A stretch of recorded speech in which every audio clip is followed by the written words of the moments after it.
Uh, Good afternoon, senators. My name is Alex. My parents are public school teachers. I'm a graduate of public schools. My siblings go there as well. When I left campus for hours on Monday to testify against a bill very similar to this one, I've heard the author and this author say that the bill is meant to get in front of a major emergency proactively. But I'll tell you what actual kids in Georgia schools are experiencing.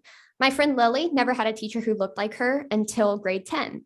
My friend Arwen had teachers tell him that immigrants like his family didn't belong in our country. My friend Aduni had one counselor for 700 kids. And these are the actual emergencies facing all kids in Georgia schools, especially Black, immigrant, and impoverished students, not myths manufactured to excuse politicians meddling in the classroom.